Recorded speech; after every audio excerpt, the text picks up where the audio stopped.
আসসালামু আলাইকুম প্রিয় পিচ্ছিরা, আশা করি তোমরা সবাই অনেক বেশি ভালো আছো। আজকে আমি তোমাদের সামনে আরো একটি সুন্দর ক্লাস নিয়ে হাজির হয়েছি। তোমরা জানো যে পদার্থবিজ্ঞানের আমাদের যে পার্টগুলো আছে, যত ধরনের রাশি আছে, তো রাশি কি সেই জিনিসটাই আমরা বুঝবো আজকে ক্লাসে বেসিক্যালি।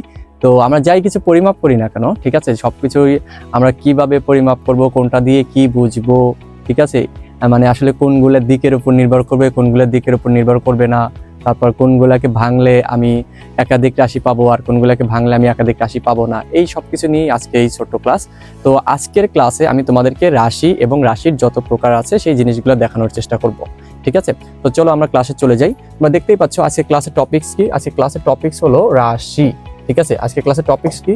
আজকে ক্লাসের টপিকস হলো রাশি। হ্যাঁ, রাশি ও রাশির প্রকারভেদ। ওকে, তো রাশির একটু খেয়াল করে দেখো, তোমাদের একটু এই বাংলার সাথে সাথে ইংরেজিটাও তোমরা একটু কি করবা বলতো, জেনে রাখবা। কারণ কি, তুমি যখন ওই ইউনিভার্সিটি পর্যায়ে যখন পড়তে যাবা তখন কিন্তু তোমাদের এই বাংলায় থাকবে না, সবকিছু ইংলিশে থাকবে। সো দ্যাটস ওয়াই তোমার ইংলিশটা জানলে ইংলিশের ভোকাবুলারিও বাড়লো, পাশাপাশি তোমার বড় ক্লাসে যখন যাবা তখন তোমাদের জন্য কিন্তু অনেক সহজ হবে। তো প্রথমে দেখো রাশির যে আমাদের ইংরেজি, সেই রাশির ইংরেজিটা কি? রাশির ইংরেজি হলো কোয়ান্টিটি। তাহলে বুঝতে হবে রাশির ইংলিশ কি বলতো, কোয়ান্টিটি। আর রাশির প্রকারভেদ মানে কি বলতো, টাইপস অফ কোয়ান্টিটিস। ওকে, তো একটু খেয়াল করে দেখো যে আমাদের প্রথমে যেটা আছে যে টপিকস, এই টপিকসটা কি বলতো, আমরা টপিকসটা হলো রাশি ও রাশির প্রকারভেদ। হ্যাঁ, তো কোয়ান্টিটি ও টাইপস অফ কোয়ান্টিটি, ঠিক আছে। তো একটু খেয়াল করে দেখো যে আমাদের রাশি আর রাশির প্রকারভেদের ক্ষেত্রে যদি দেখি, ভাইয়া রাশি জিনিসটা কি আসলে? রাশি হলো এই যে আমাদের যে জগৎটা দেখতেছো, এটাকে বলা হয় ভৌত জগৎ। এই ভৌত জগতে যা কিছু পরিমাপ করা যায় তাকে কি বলে বলতো, রাশি বলে, ঠিক আছে। ভৌত জগতে যা কিছু পরিমাপ করা যায় তাকে বলা হয় কি, রাশি। এটা কিন্তু আমাদের জ্ঞানমূলকের জন্য অনেক বেশি গুরুত্বপূর্ণ। রাশি কি বা রাশি কাকে বলে? তাহলে ভৌত জগতে যা কিছু পরিমাপ করা যায় তাকে রাশি বলে। একটু খেয়াল করে দেখো ছোট্টমণিরা, দেখো ধরো আমি এখানে লিখলাম 40। আচ্ছা, এই 40 দ্বারা কি বোঝায় বলো? এখানে 40 দ্বারা কি কোনো কিছু বোঝাচ্ছে? 40 যারা যদি আমি এখানে লিখে দিই 40 টাকা, তার মানে বুঝতে পারবো এখানে কি আমার কাছে কি 40 টাকা। আমি যদি লিখি এখানে 40 কেজি, তারপরে এখানে বোঝা যায় কি, এটা বলতো আমাদের 40 কেজি দ্বারা কি বোঝায় বলতো, ভর। আবার আমি যদি লিখি এখানে 40 মিটার, তাহলে আমরা এটা বুঝবো কি বলতো, দূরত্ব। এই যে টাকা, কেজি, মিটার, এগুলোকে বলা হয় একক। এটা হলো পরবর্তী ক্লাসে আমাদের আসবে, ঠিক আছে। তো একটু খেয়াল করে দেখো যে শুধু মান্থ মানে এই যে 40 দ্বারা কিন্তু আমরা কোনো কিছু বুঝতেছি না, ঠিক আছে। তো এই যে আমরা যে টাকা দ্বারা বুঝাইতেছি, যে টাকা একটা নির্দিষ্ট জিনিস, রাশি বুঝাইতেছি না, রাশি। তাহলে টাকা একটা কি রাশি। আবার কেজি মানে কি, ভর। তার মানে আমি একদম এই যে কেজি, 40 কেজি, তার মানে বুঝতেছি যে আমাদের এখানে ভরের কথা বলছে, তো নির্দিষ্ট করে বলছে, তাহলে ভর একটা কি বলতো, রাশি। আবার 40 মিটার মানে কি, ধরো দূরত্ব, তাহলে এই যে দূরত্ব এটা একটা কি বলতো, নির্দিষ্ট করতেছে, তাহলে এটা কি বলতো আমাদের, এটাও আমাদের কি হবে বলতো, এটাও আমাদের একটা রাশি হবে, ঠিক আছে। অর্থাৎ আমি এটা কি পরিমাপ করতে পারতেছি, ঠিক আছে। তাহলে এই যে আমি যা কিছু পরিমাপ করতে পারি সেটাই হলো কি আমাদের রাশি, বুঝতে পেরেছো? তাহলে এইগুলো সবগুলো কি আমাদের বলতো রাশি। যেই রাশি যেগুলো আমি পরিমাপ করতে পারবো এই জগতে, ভৌত জগতে যা কিছু পরিমাপ করা যায় তাকে কি বলে, রাশি বলে। রাশির আমাদের দেখো নির্ভরশীলতার উপর নির্ভর করে দুই প্রকার, ঠিক আছে। কার উপর নির্ভর করে বলতো, নির্ভরশীলতার উপর। একটু খেয়াল করে দেখো, নির্ভরশীলতার উপর ভিত্তিতে রাশি কয় প্রকার? দুই প্রকার। নির্ভরশীলতা বলতে কি বোঝায়? নির্ভরশীলতা বলতে বোঝায় ধরো একটা রাশি, সেই রাশিটা ধরো অন্য কারোর উপর নির্ভর করতেছে না, ঠিক আছে। অন্য কারোর উপর কি করতেছে বলতো, নির্ভর করতেছে না। সেটা হলো কি বলতো আমাদের মৌলিক রাশি, ঠিক আছে। সেটা কি বলতো, মৌলিক রাশি, বুঝতে পেরেছো? যেমন আমাদের দৈর্ঘ্য, যেমন সময়, এগুলো কি বলতো মৌলিক রাশি। আমাদের 7টা মৌলিক রাশি আছে, একটু পরে আমরা দেখবো। তো আমাদের যেই রাশিগুলা কি করে না বলতো, অন্য কোনো কিছুর উপর নির্ভর করে না, সেটা হলো কি বলতো মৌলিক রাশি। আর যে রাশিগুলা বলতো অন্য রাশির উপর নির্ভর করে, অর্থাৎ ওই রাশিগুলা মূলত মৌলিক রাশির মাধ্যমে তৈরি হয়েছে, সেগুলোকে আমরা কি বলবো বলতো, লব্ধ রাশি। যদি আমরা বলি ধরো লব্ধ রাশির ক্ষেত্রে যদি আমরা বলি বল, বল একটা রাশি, ঠিক আছে। তোমরা জানো বল একটা কি বলতো, রাশি। তো এই বল কি, বল সম্পর্কিত আমরা নেক্সট গতি অধ্যায়ের আমরা কি গতির পড়ানোর পরে যেন আমরা বল নিয়ে আলোচনা করব। তো এই বল একটা কি বলতো আমাদের লব্ধ রাশি। কারণ বল বল আমার পাওয়ার জন্য কি লাগে বলতো, এই বল ইজ ইকুয়াল টু লেখা যায় যে এফ ইজ ইকুয়াল টু কি, ভর ইন্টু ত্বরণ, ঠিক আছে। ভর ইন্টু কি বলতো, ত্বরণ, ঠিক আছে। এই যে ভর ইন্টু ত্বরণ, দেখো এই বল আমার নির্ভর করছে ভর আর কি ত্বরণের উপরে। তাহলে এই বলটা কি বলতো আমাদের লব্ধি রাশি। অর্থাৎ যে রাশিগুলা অন্য রাশির উপর নির্ভর করে, ঠিক আছে। অর্থাৎ যে রাশিকে ভাঙলে একাধিক রাশি পাওয়া যায়, মৌলিক রাশি পাওয়া যায়, সেগুলোকে বলা হয় কি বলতো, লব্ধ রাশি, ঠিক আছে। আবার যে রাশিকে ভাঙলে অন্য কোনো রাশি পাওয়া যায় না, অর্থাৎ ওই রাশিটা কি বলতো অন্য রাশির উপর নির্ভর করে না, সেটা আমাদের কি বলতো মৌলিক রাশি। তাহলে নির্ভরশীলতার উপর নির্ভর করে রাশি কয় প্রকার? দুই প্রকার, ঠিক আছে। দেখতে পাচ্ছ যে একটা মৌলিক রাশি যেটা আমাদের কি বলতো ফান্ডামেন্টাল কোয়ান্টিটিস, একটা হলো কি ফান্ডামেন্টাল কোয়ান্টিটিস আর একটা কি বলতো ডিরাইভ কোয়ান্টিটিস, ঠিক আছে। তাহলে ফান্ডামেন্টাল মানে কি বলতো মৌলিক, আর ডিরাইভ মানে কি বলতো লব্ধ, ঠিক আছে, বা লব্ধি। ওকে, তো তারপরে দেখো যে দিকের উপর নির্ভর করে রাশি কয় প্রকার বলতো? দিকের উপর, কিসের উপর নির্ভর করে? দিকের উপর নির্ভর করে রাশি আবার কি দুই প্রকার, ঠিক আছে। আমরা একটু আগে দেখলাম নির্ভরশীলতার উপর নির্ভর করে রাশি দুই প্রকার, এখন আমরা দেখতেছি কি দিকের উপর নির্ভর করে রাশি কি বলতো দুই প্রকার। ওকে, দিকের উপর নির্ভর করে বলতে কি বোঝায়? অর্থাৎ এই আমাদের যে রাশিগুলো আছে এই রাশিগুলার যে আমি যে প্রকাশ করব, এই প্রকাশ করার জন্য কিছু কিছু রাশির কি দরকার হয়? শুধুমাত্র মানের প্রয়োজন হয়। যেমন আমি তোমাদের বললাম কি 40 কেজি, ঠিক আছে, 40 কেজি। দেখো এটা প্রকাশ করার জন্য কিন্তু আমার দিকের প্রয়োজন নাই, তার মানে বুঝতেই পারতেছি যে তার ভর বা কোনো লোকের ভর বা তোমার ভর যার ভরই হোক না কেন 40 কেজি। ওকে, এখন আমি যদি লিখি এখানে 40 মিটার পার সেকেন্ড সাপোজ, তো মিটার পার সেকেন্ডটা কি? এটা হলো বেগের একক, ঠিক আছে, 40 মিটার পার সেকেন্ড। তাহলে এই যে 40 মিটার পার সেকেন্ড এটা কি বলতো? আমরা বুঝতে পারতেছি তার বেগ, একটা গাড়ির বেগ কত বলতো 40, কিন্তু গাড়িটা কোন দিকে যাচ্ছে বা কোন দিক থেকে আসতেছে সেটাকে আমরা বুঝতে পারতেছি না। তাহলে কিন্তু আমি সম্পূর্ণভাবে কি করতে পারতেছি না বলতো? এই বেগটা কিন্তু প্রকাশ করতে পারতেছি না। তাহলে বেগ একটা কি রাশি বলতো? বেগ একটা আমাদের ভেক্টর রাশি। এরকম আমাদের কোনগুলো স্কেলার রাশি, কোনগুলো ভেক্টর রাশি আমরা একটু পরে দেখবো, ঠিক আছে। শুধু এটা মনে রাখো যে এই যে আমাদের অনেক রাশি আছে, যে রাশিগুলোকে প্রকাশ করার জন্য কি দরকার বলতো? মান ও দিকের প্রয়োজন হয়। সেগুলো হলো দিক রাশি, সেগুলো কি বলতো? দিক রাশি বা ভেক্টর রাশি। এটাকে আমি কি লিখতে পারি বলতো? দিক রাশি, দিক রাশি। ওকে, দিক রাশি। আর এটাকে বলা কি বলতো? অদিক রাশি, অদিক রাশি, অদিক রাশি, ঠিক আছে। দিক রাশি আর একটা কি বলতো? অদিক রাশি। এই অদিক রাশিটা আমাদের কি বলতো? স্কেলার রাশি, স্কেলার কোয়ান্টিটি। আর যেগুলোর আমাদের ডিরেকশন লাগবে সেটা আমাদের কি বলতো? Vector quantity. অর্থাৎ এখানে আমাদের কি বলতো? এই রাশিগুলো প্রকাশ করার জন্য শুধুমাত্র ম্যাগনিটিউড দরকার। ম্যাগনিটিউড মানে কি বলতো? মান, ঠিক আছে। ম্যাগনিটিউড মানে কি বলতো? মান।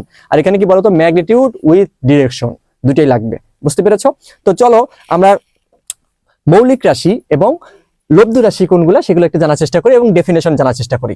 দেখো মৌলিক রাশির ক্ষেত্রে যদি আমি বলি মৌলিক রাশি কি কি আছে? মৌলিক রাশি, হ্যাঁ, মৌলিক রাশি কি বলছে দেখো, যে সকল রাশি স্বাধীন বা নিরপেক্ষ, যেগুলো অন্য রাশির উপর কি করে না বলতো? নির্ভর করে না। এই যে এইটা খুবই গুরুত্বপূর্ণ, নির্ভর করে না। বুঝতে পেরেছো? যে সকল রাশি কি করে না? অন্য রাশির উপর কি করে না বলতো?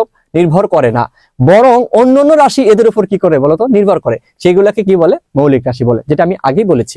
দেখো আমাদের 7টি রাশিকে মৌলিক রাশি রূপে চিহ্নিত করেছেন বিজ্ঞানীরা। তো সেই রাশিগুলো কি কি খুবই খুবই গুরুত্বপূর্ণ, এটা মাস্ট তোমাদের মনে রাখতে হবে, ঠিক আছে। এটা কিন্তু অবশ্যই অবশ্যই তোমাদের মনে রাখতে হবে কোনগুলো তোমার 7টা, এই যে 7টা যে মৌলিক রাশি, এই 7টা মৌলিক রাশি তোমাদের কিন্তু অবশ্যই মনে রাখতে হবে, ঠিক আছে। 7টা মৌলিক রাশি কি কি দেখো, একটা কি আমাদের, একটা প্রথম হলো দৈর্ঘ্য, আমার সাথে সাথে তোমরা বলো দৈর্ঘ্য, তারপরে কি বলতো? দৈর্ঘ্য ভর, দৈর্ঘ্য ভর, দৈর্ঘ্য ভর সময় তাপমাত্রা, দৈর্ঘ্য ভর সময় তাপমাত্রা, তড়িৎ প্রবাহ, তড়িৎ প্রবাহ, দীপন ক্ষমতা, দীপন ক্ষমতা। এই দীপন ক্ষমতার জায়গায় আমি এটাকে আবার কি লিখতে পারি?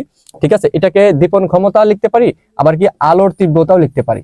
এটা অন্য কালার দিয়ে লিখি, আলোর তীব্রতাও আমরা লিখতে পারি, ঠিক আছে, আলোর তীব্রতাও লিখতে পারি। দীপন ক্ষমতা বা কি বলতো? আলোর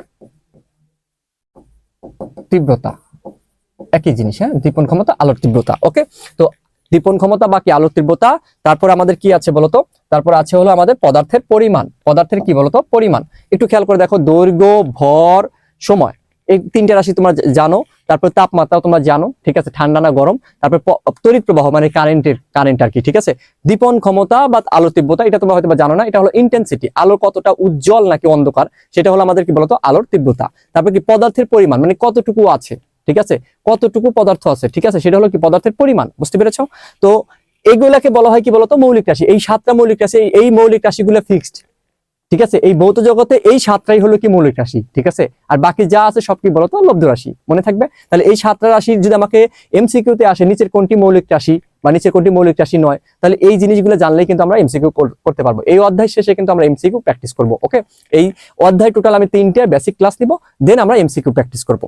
ওকে, তারপর দেখো লব্ধ রাশি। লব্ধ রাশি কোনগুলা? তোমরা আগেই বলেছি তোমাদেরকে যে লব্ধ রাশি হলো যে সকল রাশিকে প্রকাশ করার জন্য কি করা লাগবে বলতো?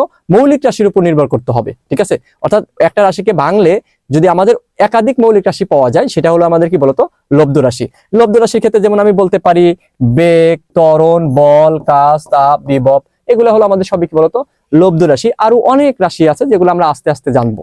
ওকে, তো এই যে আমাদের মৌলিক রাশি আছে 7টা, এই 7টা রাশির মধ্যে যা আছে সেটা আমাদেরকে মূলত লব্ধ রাশি, একটু মনে রাখতে হবে। এখন দেখো আমরা যে বলছিলাম দিকের উপর নির্ভর করে রাশি দুই প্রকার, একটা স্কেলার রাশি আর একটা কি বলতো ভেক্টর রাশি। এই যে দেখো স্কেলার রাশি, স্কেলার রাশি কাকে বলে? স্কেলার রাশি দেখো একটু আগে কিন্তু তোমাদেরকে বলেছি যে সকল রাশি প্রকাশ করার জন্য শুধুমাত্র ম্যাগনিটিউড বা শুধু মানের প্রয়োজন, শুধু মানের প্রয়োজন হয়, এইটাকে কি বলবো আমি? স্কেলার রাশি। ওই রাশিগুলোকে কি বলবো বলতো? স্কেলার রাশি। যেমন আমাদের যে মৌলিক রাশি আছে না 7টা, ওই 7টা রাশির মধ্যে আমাদের 5টা রাশি হলো কি স্কেলার রাশি, ঠিক আছে? কি কি? যেমন দৈর্ঘ্য, ভর, সময়, তাপমাত্রা, পদার্থের পরিমাণ। তাহলে আমাদের মৌলিক রাশির মধ্যে কোন দুইটা রাশি বাদ গেল? মৌলিক রাশির মধ্যে দেখো, একটু খেয়াল করে দেখো, আমাদের মৌলিক রাশির মধ্যে বাদ গেছে কি বলতো? তড়িৎ প্রবাহ আর কি দীপন ক্ষমতা বা আলোর তীব্রতা। তাহলে এই দুইটা রাশি কি হয়ে যাবে বলতো? এই দুইটা রাশি হয়ে যাবে ভেক্টর রাশি। তাহলে মৌলিক রাশির মধ্যে 5টা রাশি আমাদের কি বলতো? স্কেলার রাশি, আর দুইটা রাশি কি রাশি? ভেক্টর রাশি। একটু খেয়াল রাখতে হবে কিন্তু। দেখো যে আর কি কি আছে, আমাদের দূরত্ব স্কেলার রাশি, দ্রুতি স্কেলার রাশি, এগুলা কিন্তু আমাদের আস্তে আস্তে, এই রাশিগুলা কিন্তু আস্তে আস্তে আমাদের সামনে আসবে। তোমরা যখন একাধারে কয়েকটি ক্লাস করবা, পরপর কয়েকটি ক্লাস করবা, তখন এই জিনিসগুলো তোমাদের কাছে অনেক বেশি ইজি লাগবে। একদম সহজভাবে তোমাদেরকে আমি ফিজিক্সটা বুঝিয়ে দেবো। আশা করি তোমাদের ফিজিক্সে কোনো সমস্যাই থাকবে না। সমস্যা তো থাকবেই না, পাশাপাশি তোমার এসএসসি লেভেল থেকেই এইচএসসির সাথে যেই টপিকসগুলো মিল আছে সেগুলোতে তোমাকে একদম প্রো বানা দিব, ঠিক আছে? তো দেখো, শক্তি, কাজ, ক্ষমতা, ঘনত্ব, আয়তন, ভোল্টেজ, এগুলো সবই কি রাশি বলতো? স্কেলার রাশি। এগুলো কিভাবে মনে থাকবে? যখন এই যে আমি তোমাদের বারবার বলতেছি, তোমরা যখন বারবার বলবা, লিখবা, তখন তোমাদের কাছে এই জিনিসগুলো কি হবে? ইজি হবে। এগুলা থেকে আমাদের সাধারণত এমসিকিউ প্রশ্ন আসে। ওকে, এখান থেকে কি আসে বলতো? এমসিকিউ। উদাহরণ থেকে কি আসবে? এমসিকিউ আসবে। তারপর দেখো ভেক্টর রাশি যদি আমি বলি, ভেক্টর রাশি প্রকাশ করার জন্য কি লাগবে? ভেক্টর রাশি প্রকাশ করার জন্য আমাদের মান ও দিক সবগুলাই লাগবে। যে সকল রাশিকে প্রকাশ করার জন্য মান ও দিক উভয়ের প্রয়োজন, ঠিক আছে? এখানে কি লাগবে বলতো? ম্যাগনিটিউড এন্ড ডিরেকশন, দুইটাই লাগবে। তো সেই সকল রাশিকে আমরা কি বলবো? ভেক্টর রাশি বলবো। যেমন দেখো একটু খেয়াল করে, বল, বেগ, ভরবেগ, সরণ, ত্বরণ, ওজন, মন্দন, বিদ্যুৎ প্রবাহ। এই যে বিদ্যুৎ প্রবাহ আমাদের কি রাশি ছিল বলতো? মৌলিক রাশি ছিল। আবার আলোক তীব্রতা, এটা আমাদের কি রাশি ছিল? মৌলিক রাশি ছিল। এই দুইটা মৌলিক রাশি আমাদের কি বলতো? ভেক্টর রাশি। ওকে, তারপর মোমেন্টাম, মোমেন্টাম ইংরেজি টার্ম, এটার বাংলা হলো ভ্রামক। এটা আমাদের আস্তে আস্তে আমরা জানবো। গতি, এটা হলো তোমাদের এসএসসি লেভেলে নাই, কলেজ লেভেলে আছে। ওকে, তো এই রাশিগুলো কি বলতো? আমাদের ভেক্টর রাশি। এখন দেখো, ভেক্টর রাশি মনে রাখার জন্য তোমাদের একটা আমি টেকনিক শেখাই দিই, একটা ছন্দ শেখাই ভেক্টর রাশি মনে রাখার জন্য, ঠিক আছে? ভেক্টর রাশি মনে রাখার জন্য তোমাদের একটা সুন্দর একটা ছন্দ আমি তোমাদের শিখাই দিচ্ছি। ভবে সব প্রিয়তম, ভাসে তিতা প্রেমে। ভবে সব প্রিয়তম, ভাসে তিতা প্রেমে। একটু খেয়াল করে দেখো, এই ভতে কি? এই ভতে হলো ভর বেগ, এই বেতে কি? বেগ। শতে কি বলতো? এই শতে হলো আমাদের সরণ, এই বতে কি? বল। এই যেটাতে পয়রফলা যেটা আছে এটা কি বলতো? আমাদের প্রাবল্য। ওতে কি? ওজন। ততে ত্বরণ। মতে কি? মন্দন। ভতে কি? যে মোমেন্টাম বলছিলাম না, এটা হলো কি? বাংলা হলো ভ্রামক। আমাদের সতে কি? সতে হলো সান্দ্রতা। এটা তোমাদের এসএসসি লেভেলে নাই, কলেজ লেভেলে আছে, জাস্ট একটু মনে রাখলা আর কি। হ্যাঁ, তারপর দেখো এই যে তীব্রতা, যেটা আমরা আলোক তীব্রতা আর কি, তীব্রতা। এই ততে কি বলতো? তড়িৎ প্রবাহ, তড়িৎ প্রবাহ, ঠিক আছে? এই পথে কি বলতো? পৃষ্ঠটান। এগুলো অনেক রাশি তোমাদের এসএসসি লেভেলে নাই, বাট অধিকাংশই আছে। তো এই যে দেখো, এই ছন্দটা মনে রাখলেই কিন্তু তুমি কি বলতো? কোনগুলা ভেক্টর রাশি তুমি মনে রাখতে পারবা। কি বলতো? ভবে সব প্রিয়তম, ভাসে তিতা প্রেমে। দেখো, এই ভতে কি? ভরবেগ। এই বতে কি? বেগ। শতে কি? সরণ। বতে কি? বল। পতে কি? প্রাবল্য। ওতে ওজন। ততে ত্বরণ। মতে মন্দন। ভতে কি? ভ্রামক। শতে কি? সান্দ্রতা। যেটা আছে এটা কি বলতো? তীব্রতা। এই ততে কি বলতো? তড়িৎ প্রবাহ। তারপরে পথে কি? পৃষ্ঠটান। ঠিক আছে, এটা তুমি জাস্ট 2-3 বার নিজে নিজে পড়বা এবং 1-2 বার লিখবা খাতায়, তাহলে দেখবা কোনগুলা ভেক্টর রাশি আর কোনগুলা স্কেলার রাশি, এটা কিন্তু তোমার মনে থাকবে। আমি তোমাকে 100% গ্যারান্টি দিচ্ছি, এখান থেকে তোমাদের পরীক্ষায় এমসিকিউ থাকবেই। 100% গ্যারান্টি যে এখান থেকে কিন্তু এমসিকিউ তো থাকবে। কোনগুলা ভেক্টর রাশি, কোনগুলা স্কেলার রাশি, এরকম থাকতে পারে। নিচের কোনটি ভেক্টর রাশি নয়, আচ্ছা ভেক্টর রাশি নয় মানে কি বলতো, তার মানে ওটা স্কেলার রাশি। আবার যদি আমাকে বলে নিচের কোনটি স্কেলার রাশি নয়, তাহলে বুঝতে হবে আমাকে কি বের করতে বলছে বলতো, ভেক্টর রাশি বের করতে বলছে। ঠিক আছে, তো আশা করি তোমরা এটা পারবা। তারপর দেখো আমাদের কি আছে, এই যে 7টা যে মৌলিক রাশি, এই মৌলিক রাশিগুলোকে আমি কিভাবে প্রকাশ করব। যেমন আমরা যে এরকম লেখে না, ধরো জেড কে, সাপোজ মনে করো জেড কে, অনেকে লেখে কি বলতো, ধরো জেড কে, বলে না তোমার নাম কি, বলে জেড কে। জেড কে মানে কি, জেড কে মানে বোঝায় যে, ধরো মনে করো জাহিদ, জাহিদ কেতে খান, ঠিক আছে, জাহিদ খান, তার মানে কি এই যে সংক্ষেপ রূপ জেড কে, তার মানে জেড কে দ্বারা বোঝায় কি জাহিদ খান। ঠিক আছে, তো আমাদের যেমন আমরা যারা মুসলিম তারা লিখে কি এমডি, ঠিক আছে, আমার এমডি দ্বারা কি বোঝায় বলতো, মোহাম্মদ। ঠিক আছে, তো এরকম আমাদের এটা হলো কি বলতো, এমডি দ্বারা বোঝায় কি মোহাম্মদ, মানে এটা সংক্ষেপে বোঝাই। ঠিক আছে, এরকম এই যে দৈর্ঘ্য, এখন সব জায়গায় কি আমি দৈর্ঘ্য লিখবো, বা ইংলিশ কি আমরা লেন্থ লিখবো, দৈর্ঘ্যের ইংলিশ কি বলতো লেন্থ, তাহলে আমরা সব জায়গায় কি লিখবো, দৈর্ঘ্য দৈর্ঘ্য এরকম ভাবে লিখবো না। তো এই যে আমরা দৈর্ঘ্যকে প্রকাশ করব, ঠিক আছে, একটা প্রতীকের মাধ্যমে প্রকাশ করব, প্রতীকটা কি আমাদের সিম্বল বা অক্ষর, সেই অক্ষরটাকে দেখো একটু খেয়াল করে। দৈর্ঘ্য, দৈর্ঘ্যকে প্রকাশ করা হবে কি দিয়ে বলতো, এল দিয়ে। ঠিক আছে, দৈর্ঘ্যকে প্রকাশ করা হবে কি দিয়ে, এল দিয়ে। ঠিক আছে, কোন জায়গায় ছোট এল ব্যবহার করা হবে, কোন জায়গায় বড় এল ব্যবহার করা হবে, কোন জায়গায় কি ব্যবহার করা হবে, এটা আমাদের ক্ষেত্র বিশেষে যখন আমরা আস্তে আস্তে সামনে আগাবো তখন আমাদের এই জিনিসগুলো চলে আসবে। তারপর 2 নাম্বার কি বলতো, ভর, ইংলিশ কি ম্যাস। ঠিক আছে, ম্যাস কে আমরা প্রকাশ করব এম দিয়ে, কোন জায়গায় ছোট হাতের এম, কোন জায়গায় বড় হাতের এম। ওকে, নরমালি আমরা ছোট হাতের এম দিয়ে প্রকাশ করে থাকি। সময়, সময় হলো কি সবসময় ছোট হাতের টি, সময় সবসময় কি বলতো, ছোট হাতের টি। তাপমাত্রা, তাপমাত্রাকে আমরা কি দিয়ে প্রকাশ করতে পারি, তাপমাত্রাকে আমরা প্রকাশ করতে পারি থিটা দিয়ে, আবার কি বলতো টি দিয়ে, বড় হাতের টি, ছোট হাতের টি না কিন্তু। তো ছোট হাতের টি কি বলতো, সময় নির্দেশ করবে, আর থিটা কি বলতো, থিটা, ঠিক আছে, যেটা আমরা কোণ আর কি, সেই থিটাটা এখানে কি বলতো তাপমাত্রা হিসেবে ব্যবহৃত হবে, টেম্পারেচার অথবা বড় হাতের টি। তারপর দেখো তড়িৎ প্রবাহ, ঠিক আছে, তড়িৎ প্রবাহ কি বলতো, ইলেকট্রিক কারেন্ট। ঠিক আছে, ইলেকট্রিক কারেন্টকে প্রকাশ করবো কি বলতো আমাদের আই দিয়ে, কি দিয়ে, আই দিয়ে। ঠিক আছে, এই আই মানে আমি, আবার এটা বুঝো না, আই মানে কি এখানে কারেন্ট, বুঝতে পারছো।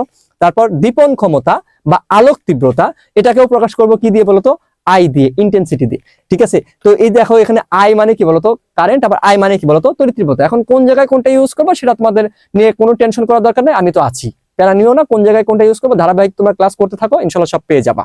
তারপর দেখো পদার্থের পরিমাণ, পদার্থের পরিমাণ মানে কি আমাদের অ্যামাউন্ট অফ সাবস্টেন্স। ঠিক আছে, অ্যামাউন্ট অফ কি বলতো সাবস্টেন্স। তো অ্যামাউন্ট অফ সাবস্টেন্স মানে বলতে বোঝায় যে ধরো তোমার কতটুকু আছে, যেমন আমাদের এটাকে বলা হয় হলো মোল সংখ্যা, মোল সংখ্যা। ঠিক আছে, পদার্থের পরিমাণকে বলা হয় কি বলতো, আমি মোল বলবো। ঠিক আছে, এটাকে কি বলবো, মোল, মোল, 1 মোল 2 মোল 3 মোল। ঠিক আছে, এই মোল নিয়ে আমাদের কেমিস্ট্রিতে ডিটেলসে আলোচনা করা আছে, ফিজিক্সেও আমাদের লাগবে। তো আপাতত তুমি জেনে রাখো পদার্থের পরিমাণ, এটাকে আমি প্রকাশ করব কি দিয়ে বলতো, এন দিয়ে, কি দিয়ে, এন দিয়ে। ঠিক আছে, তো আজকে আমাদের এই পর্যন্তই ক্লাস।